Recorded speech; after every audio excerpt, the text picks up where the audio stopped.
Probablement certains ont ressenti de l'humiliation, parce qu'il y a eu, surtout en 1815, une occupation assez longue du territoire, hein, pendant 3 ans.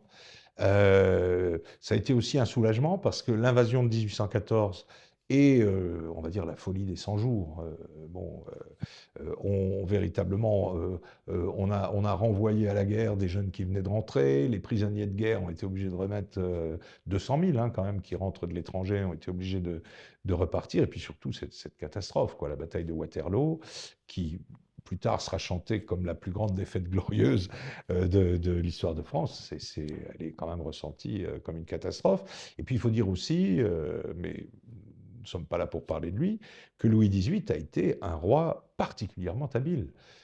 On est dans l'année du bicentenaire de sa mort, oui.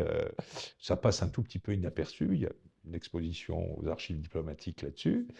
Mais ça a été un grand roi. C'est-à-dire, évidemment, c'est pas Louis XIV sur son cheval, c'est pas Napoléon qui court dans l'Europe entière.